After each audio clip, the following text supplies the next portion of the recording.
Hello, and welcome to Kickstart, a show profiling successful startups and the stories behind their founders. Today, I'm joined with Steve Richard of ExecVision. Hi, Steve. Thanks for joining us.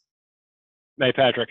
Yeah, so tell me, sales is sort of a blue collar, gritty type thing. How did you get to become such an expert in sales? Wow. Okay. There's a lot there we can start off with. First of all, actually, my family background is blue collar and gritty. The family business is called Richard Septic Systems in the northwest corner of Connecticut. Like literally, the family business is septic systems and all the jokes that you can imagine, like how's business, shitty, things like that. I'm kind of more of a blue collar person, bring your lunch pail to work kind of guy anyway, from the first place. And sales found me. I didn't find sales, which I think is common. So after I graduated college, I went and tried to get finance jobs on Wall Street. I went to Georgetown. I can't hide it. Pretty much everybody that I went to school with went to Wall Street except for me. I went 0 for 22, and I had 60,000 in school loans to pay off. Yeah, literally, I kept track of it. And it was my lucky number before that, so it sort of became my unlucky number anyway. Yeah. But it was good in a way. And then I said, well, how am I going to pay off my school loans? Someone I knew at Georgetown, his older friend, a couple of years out of school, said, yeah, your buddy's good at presentations. Like he should be in sales. So I went to sales interviews. I went 5 for 5. I landed at the corporate executive board, another one of those ones where it's better to be lucky than good. It was like getting an MBA. It was amazing. Yeah. They were acquired by Gartner recently, but just an awesome place to work. And I was originally failing in sales. So I started off my career with 100 what we now call sales development reps that were getting meetings, getting in the door with senior executives, and then handing those off to the closers, the field people that would close them. And I was low on the totem pole. I realized all of my natural inclinations that I thought worked didn't work, and I had to start studying the best practices of the top people. So I saw the 5 top people on the leaderboard. I mean, they literally had a leaderboard on the wall. And I said, those are my 5 best friends. One of those is our CEO and my business partner, David Stillman. He was a natural. I was not a natural. But I ended up by just simply studying what they did and seeing a lot of things that were counterintuitive. And I implemented them. I actually did them. And then I started measuring the results, and my results got better and better and better and better and better. Something simple things like the times a day you were calling. Conventional wisdom is call from 8 to 5. I was calling CIOs. I saw the best people calling at 7 a.m. Yeah. And I would always start calling at 7 a.m. and I would get a meeting before anybody walked in the door. It was stuff like that, or how you phrase things, what you said in the course of a cold call, that I just really studied the best practices, how to even find the right executives in the first place, how to get their direct lines. So anyway, I studied all that and got really good. So from there, started an outsourced appointment setting business where necessity is the mother of invention. And that's called Foresight. It's a company that still exists 15 years later. So it's a long answer to a short question, but how did you become a sales expert? By doing it. You don't become a sales expert by sitting around and, dreaming about it and thinking about it. Like you got to actually be out there doing it, and the world changes. You got to evolve as it goes on, and you got to love it and study it and read the best books and, actually the best way to learn how to sell is to be involved in dysfunctional buying processes. It'll help you a ton. Actually, I got a great book here. I'll pull out of my briefcase. This is an awesome book, Challenger Customer. I love it, by my old colleagues from Corporate Executive Board. Way better than the Challenger sale. But if you either, when sales finds you, because 50% of recent college graduates go into sales. That's the statistic from Career Builder. And more than half of those people wash out in the first 12 months and never return to the profession. So when sales finds you, because you got to do something to make a living, you either love it or you don't. And it just so happened that I love it and I'm passionate about it. It's like my favorite thing other than my wife and 4 kids. So let me ask you a question. You say you love sales, but you were not a natural at it, and it wasn't something that you gravitated to right away. Can you talk about the process of embracing sales, embracing failure, and how, failure can sometimes cripple people, but it can also motivate people? Can you speak to sort of how you handled failure and how you leveraged it to become successful? I have words for it now, but I didn't then. But it's an interesting question. If you ask any great sales professional or sales leader, tell me about the 5 deals that you lost in your career that really stung. The brain science as to why. The reason is because if you have a very emotionally charged incident in your life, you're much more likely for your short-term memory to write that memory into the long-term memory. So it sticks because in terms of evolutionary biology, we're trying to stay alive. So your brain, when you're sleeping, when you're unconscious, is figuring out what memories should stick and what shouldn't. So I think the answer to the question is, how do you go about doing it is you're going to fail. I mean, get ready for it. No matter what you're doing, you're going to fail. And there's one of two different things that people do when they fail. They either, roll over, give up, and walk away and try something else. And maybe I'm just too stubborn and boneheaded that I generally stick to it. Actually, funny enough, I really didn't stick to it in things like athletics. There's a lot of people are like, it's a lot of parallels to being a college athlete and all that. I really wish I had, but I didn't. I was never a college athlete or anything like that. I rode crew for a while. I quit. I actually did quit. But when it came to sales for me, I loved it because I said, this will allow me to figure it out the next time around, and I won't make that mistake twice. And, I can still remember they're very, very clear lessons from different deals I've lost throughout my career. What do you think would be one of the biggest lessons that you learned in those losses? One that what is? Yeah. Okay. So I'll give you a couple of them. I'll give you two very, very applicable lessons. So here's lesson one. At one point I was running a sales training firm. And by the way, today our business is ExecVision. It's technology for salespeople to use their calls like a sports coach uses game tape. It's called conversation intelligence. So it makes it really easy to figure out what are the best people doing differently, leveraging AI to determine what that is, and then replicate that for others in the organization, create libraries of best practices, coach, all that.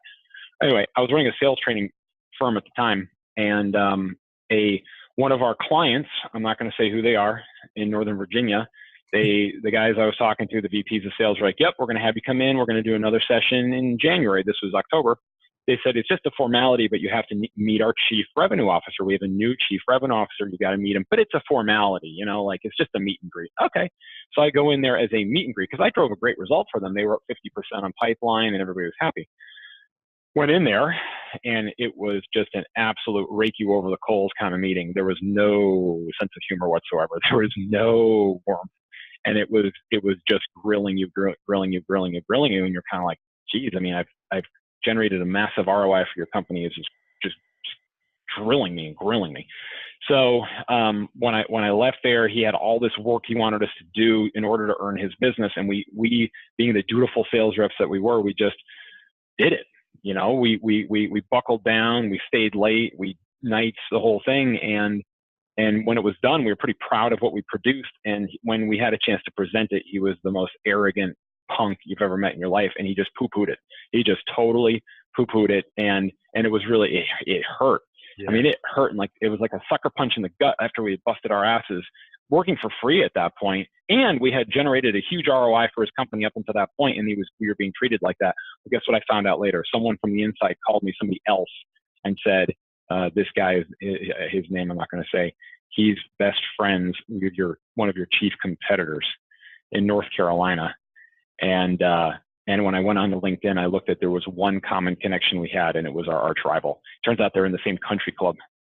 So the lesson there is, you can't out relationship. And I think it was Andy Miller that I saw, and this was just such a great lesson. He talked about if you're a buyer or have you ever put an animal down? And it's a really sad story, but it's true. If anyone's ever put an animal down, had to take him to a vet to get put down, it's really hard to look the animal in the eye. And he said it's the same sort of thing with a buyer, that they can't look you in the eye. And that was the behavior I got from this guy. Is he wouldn't look me in the eye because he knew the whole time he was going to put us down. And he made us jump through all these hoops that were unnecessary. So the first thing is, you can't out relationship. The one with the strongest relationship almost always wins. That's the first thing. And you can easily find that by doing a search on LinkedIn. So every single time, I'm paranoid about being on LinkedIn and looking at who's connected to our prospects. That's a lesson I've learned.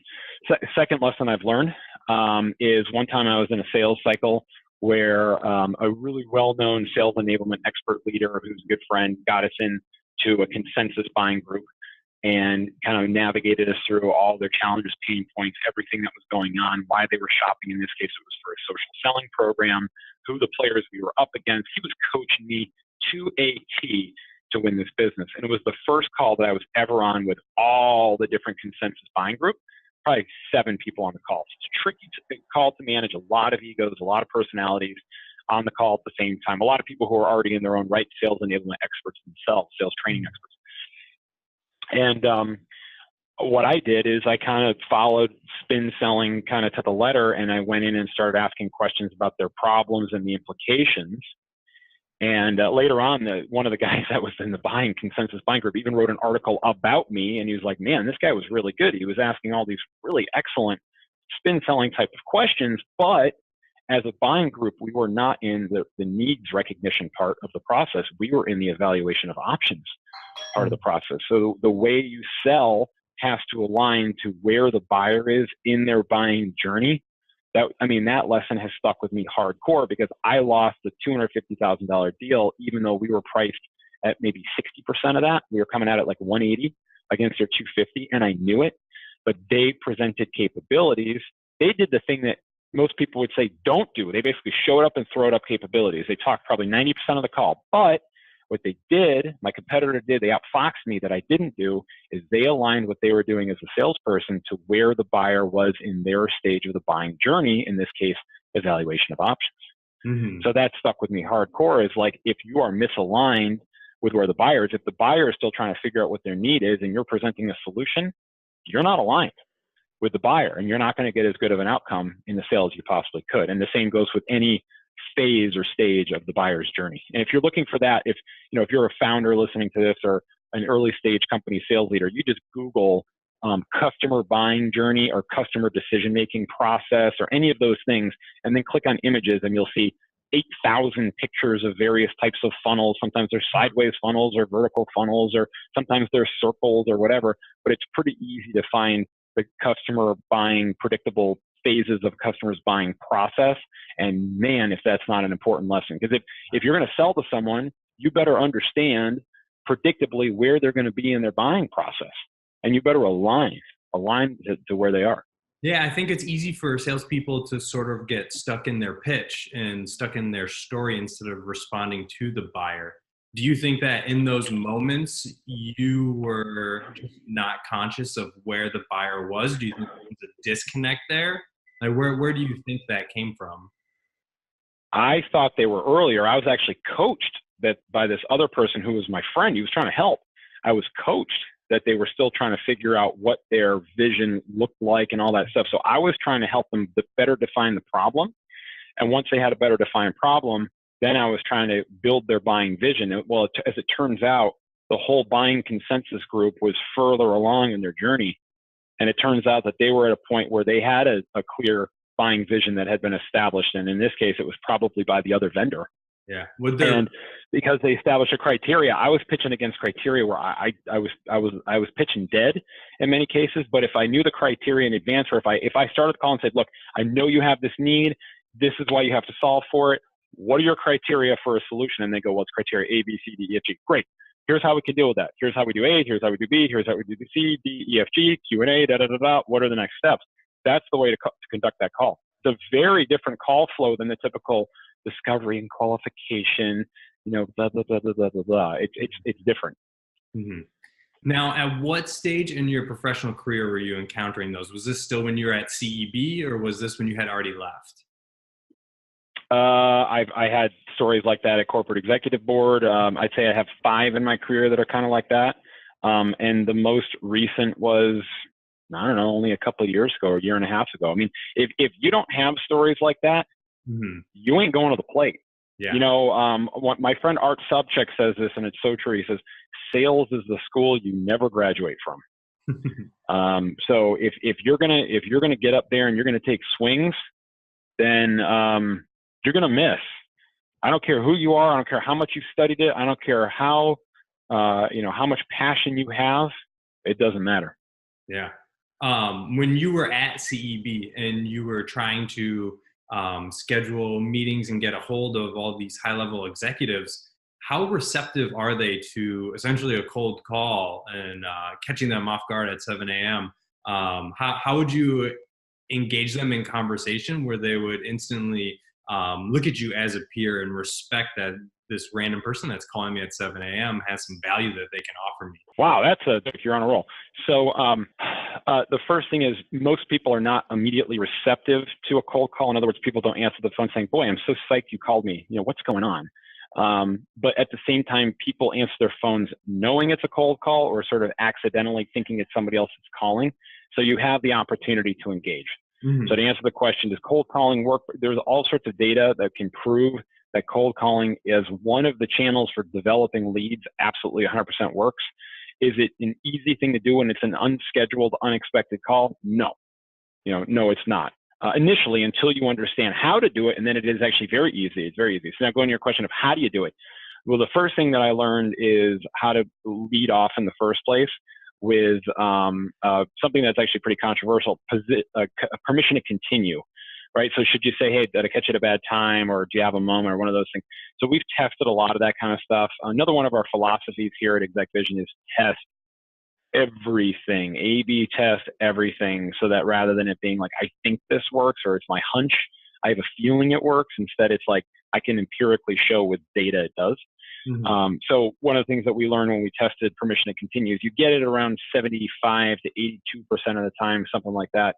They'll give you permission to continue, but it was very different based on who was calling. So we like now that our favorite is implied permission to continue. Patrick, I know I'm calling out of the blue, so I'll be brief. And now you move into pre-call research. My understanding is that you are the CEO of blank. Yep, great. Or I understand that you're currently running sales analytics there, or you oversee information security risk. Yep, great. I was doing some homework and I saw that you guys are currently using XYZ system. My understanding is that you're using the dial source dialer, whatever it might be. And then, so that you're using that pre-call research to get the attention of the prospect and move them from something called system 1 to system 2. And then after that, you leverage something called voice of the customer. So talking to other peers of yours, people like you, they're telling me things like A, B, and C. So at corporate executive board, the reason I said you had a pretty savvy question is we learned to use the member voice, which is similar to voice of customer. They were called members, not clients. We learned to use that. So rather than it being like that the CIO was talking to me, it was like the CIO was talking to a peer. And that's what we tried to create in our conversations.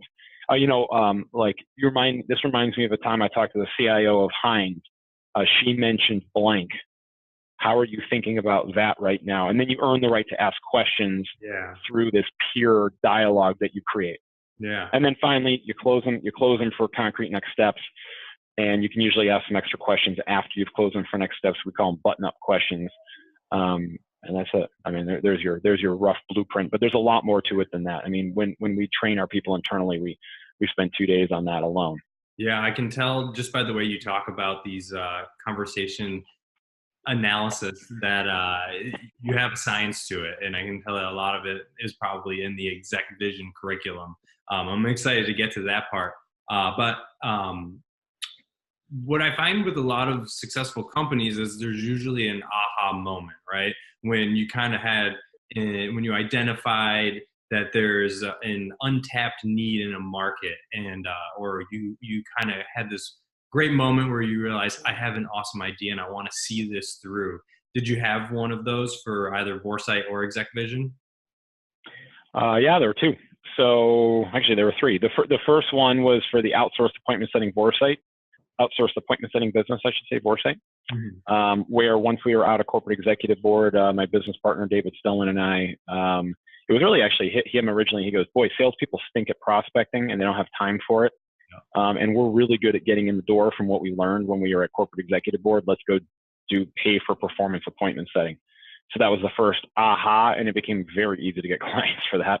So you see a huge market demand. Like, show me any sales leader or CEO on the planet where you say, hey, look, we'll get you in the door and you don't pay for us until after the meeting happens. Oh, yeah, sure. How can I get more of those?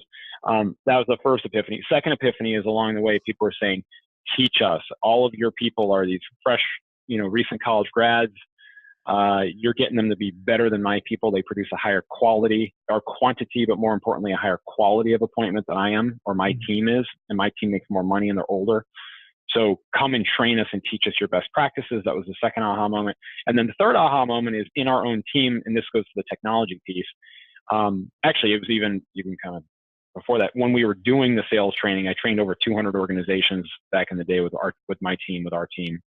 And what we found is that a lot of times the client, when we left, wouldn't implement what they learned. They never used it and they forgot it. They literally just forgot it. It's like it never happened. A third of the time they would. And that was when they had good, strong management teams that would reinforce and repetition and practice and use the language and make it part of how they operate. But, if you took that, workbook you got and you just put it on your shelf behind you, it doesn't do you damn good. So we were using the software internally called Team Visibility, and it was leveraging the recordings, allowing us to train and coach people much more effectively, like cutting our onboarding ramp times in half. Because anybody who's trying to learn, who's brand new, they're like, give me real examples. Like, what actually happens in the real world on these calls? Forget about this role play nonsense in the classroom. Like, I want to hear the real deal. Mm-hmm. Everyone leaned into that, and they want to replicate what they hear, which they can.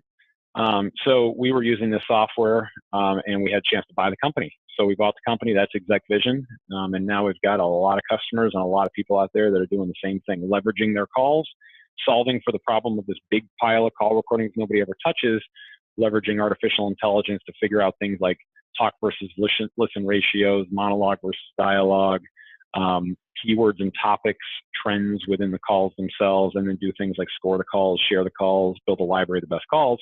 Because I believe, I still do, having done all that training, that every company already has the best practices for their company, for their sales or their customer support or their customer success or whatever they're doing to create value. They already have the best practices for those calls in their four walls. There are people that are already on those teams that are doing excellent things, but Sally's really good at one thing and Susie's good at another thing and Daniel's good at another thing and Billy's different at another thing. Mm-hmm. So if we can get them all to surface and share the best practices at scale, problems go away. Now we can start replicating what the top performers do differently. And we're seeing that. We see that in our customers where they do things like increase their pipelines by 75% or increase their conversion rates on their closed won conversion rates by 43% or cut their onboarding ramp times for new hires in half. It actually comes out in the financial metrics of the business. Yeah. That's incredible. And certainly you can only have those impacts on a business if the management is willing to implement these processes, right? And actually adopt your coaching methodologies. So with ExecVision and your software as a service, I'm kind of curious what the engagement model is like. When you have a new client, how do you engage with them from start to finish in making sure that they're implementing these coaching strategies, reviewing the cold calls, reviewing their sales pitches, and improving upon it from there?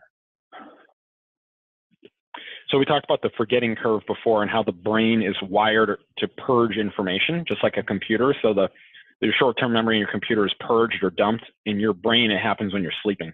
So it's an unconscious process when you're sleeping. Yeah.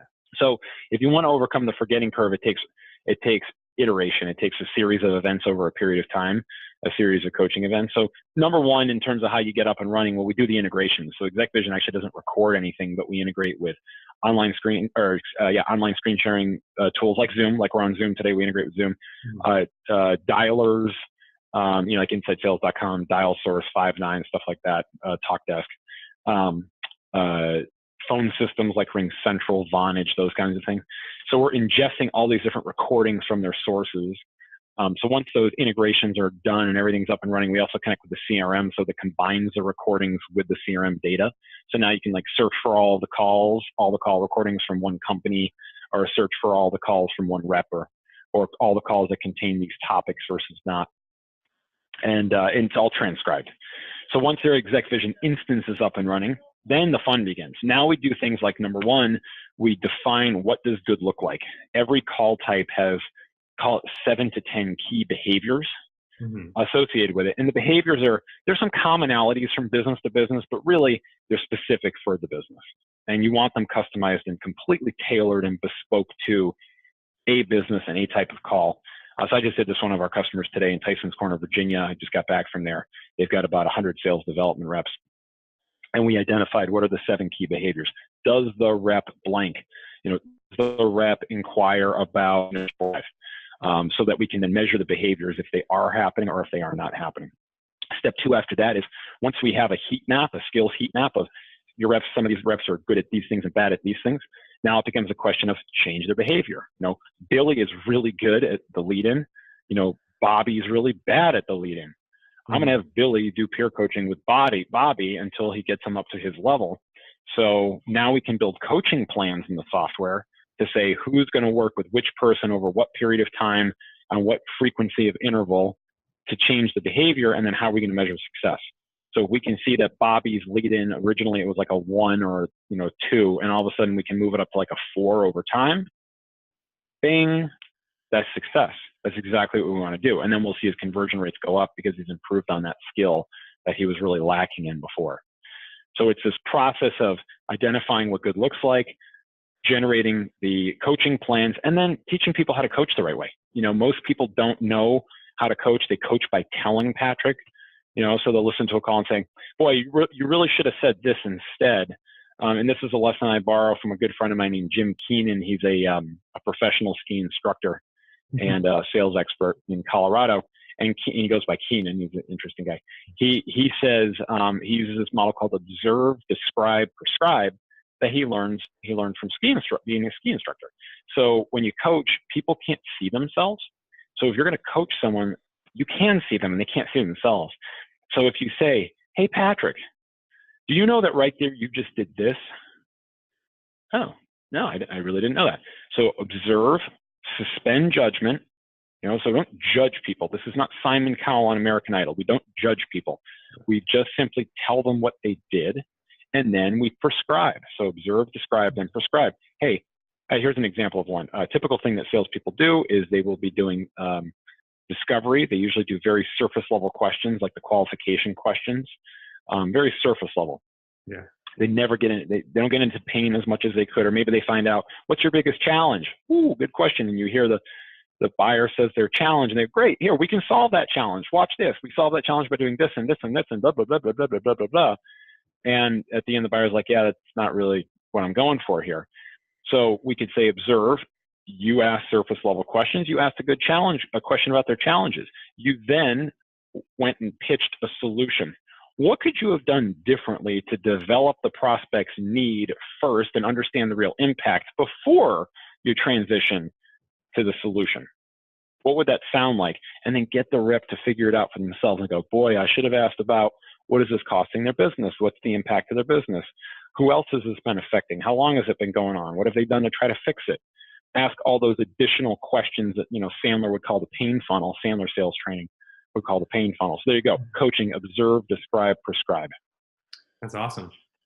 So a lot of what you just kind of described was definitely an approach that managers need to take when coaching their sales teams. I kind of want to go into sort of the science and the technology behind ExecVision now. It sounds like based on a couple of things that you said, you're really into how memory in the brain and physiology, how that impacts a seller and their abilities to retain knowledge. I'm curious how you are combining that with AI and technologies to analyze these calls and the type of information and data that these sales managers are receiving that they can then bring back to their sales team. Yep, that's exactly right. When you set up your topics and your keywords, and the AI analyzes the calls to see the calls that do or do not contain those topics and keywords, and get it to a place where it's really, really easy to get to coachable moments and use those coachable moments to coach and change behavior. What we don't believe, Patrick, is we don't believe that AI will be your future sales coach. Mm-hmm. There are a lot of companies that are chasing that rabbit right now, and the process of human behavior change requires humans. Fundamentally, it is a human behavior change. It's not, based on robots doing it. Now, the AI assists and enables the process and makes it so easy. The AI can certainly tell you exactly what you should listen to, who should be working with who, for example, what skill change needs to happen, what that individual's coaching plan should be, an individual development plan unique to one rep that's different than another rep because of how they learn. AI can help us ascertain things like that based on if the coaching's been working up until that point and what you could adjust about the coaching program. So AI plays a big role in how this can be done very, very easily with very few calories burned, and at the same time get the biggest impact. But fundamentally, when it comes to actually changing behavior, you got to have human beings involved. It makes a big difference. Mm-hmm. That is very cool. So I know that a lot of the stuff that we've discussed talks about sales coaching and maybe the pre-sale up until closing the sale, part of the customer journey. Is that all that ExecVision is supporting on their platform, or are there multiple facets of the customer journey that you guys are supporting? All of the facets of the customer journey. So, from if there's I'll give you like a software customer journey, and then I can give you another type of one. Software customer journey, you'll have like a sales development rep. You'll have some kind of account executive. SDR just gets the appointment or the opportunity started. The account executive, carries it through the series of calls to close it. Then they hand it off to some sort of a customer success person and or an account manager who manages the relationship and tries to upsell and cross-sell, as well as probably some kind of a support function. All of those people live and die by the phone. They probably have some interactions that happen in person. And oh, by the way, if you go in person, it's really easy to just go and dial into Zoom like we are today, and that recording will automatically go in the system. So you can record if you're in person too. So that's kind of a typical flow. And all those people need coaching. All those people need to improve upon their skill. Now, another workflow that's totally different is a lot of our customers are following a workflow where maybe it's like a B2C organization. So they do consumer debt relief, and or they'd sell cruises or something like a Viking River cruise, something like that, although they're not a customer.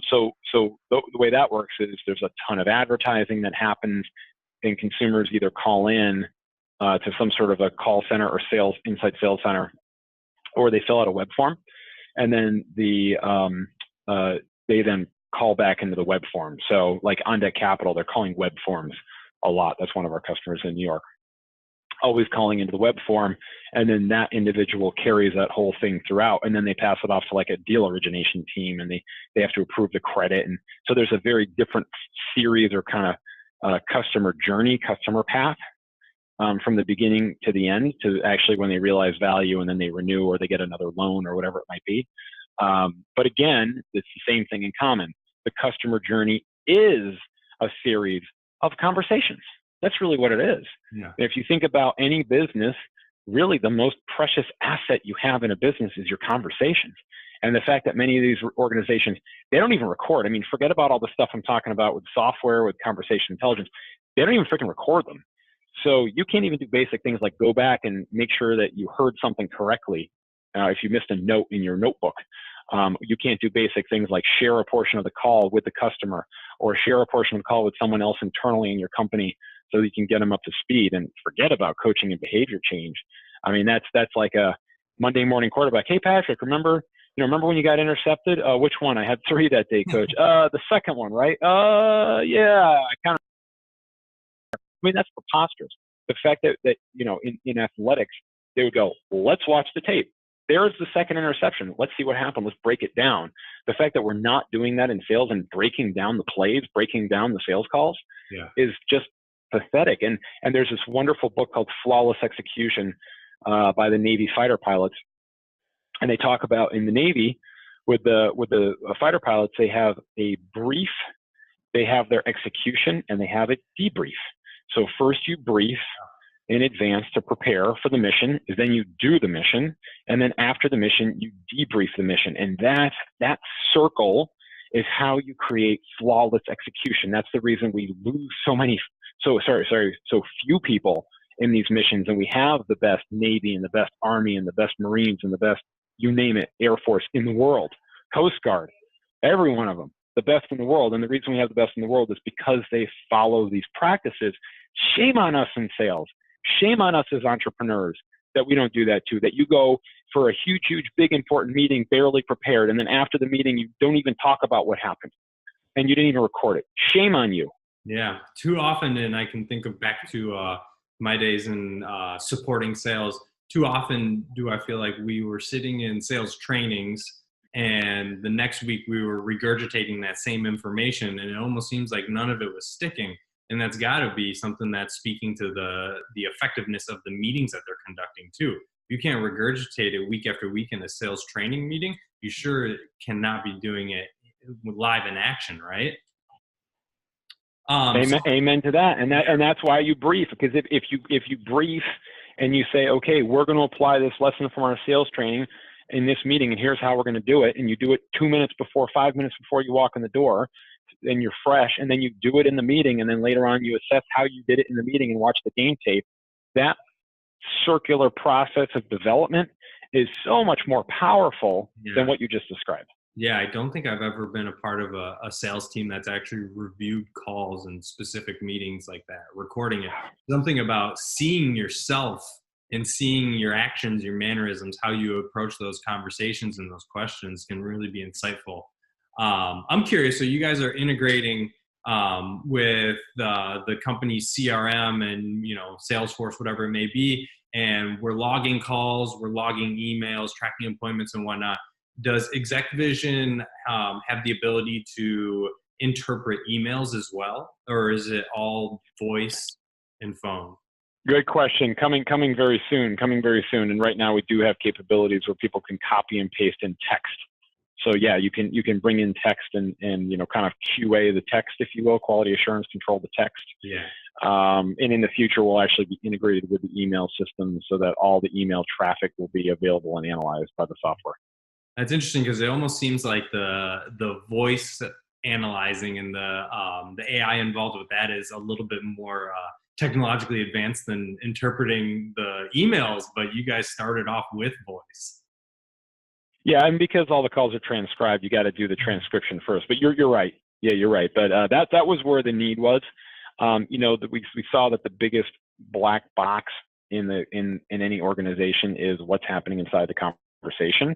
Yeah. Less so what's happening inside the email, because people are on emails and they can forward emails and you have a record. Versus if you think about the conversation itself, very rarely do people, I shouldn't say rarely, I mean, some people record it, but it's hard to go back and do much of anything with it. And there's really not a record per se. Yeah. So two questions to wrap it up. The first one is, how can ExecVision stay ahead of this industry, this sales coaching industry? What are you guys doing, right? Obviously, it sounds like you're getting into the email and text analyzing. What else are you guys doing to kind of stay ahead of everybody else in the industry and be the leaders of sales coaching? I can't give away all my secrets, Patrick. There's no. So broadly speaking, this is our point of view, and it's a very strong point of view. Analytics from conversations or analytics from email traffic, analytics for any communication with a customer or a prospect is great. It tells you what happened. Mm-hmm. Now that you know what happened, how are you going to change the rep behavior?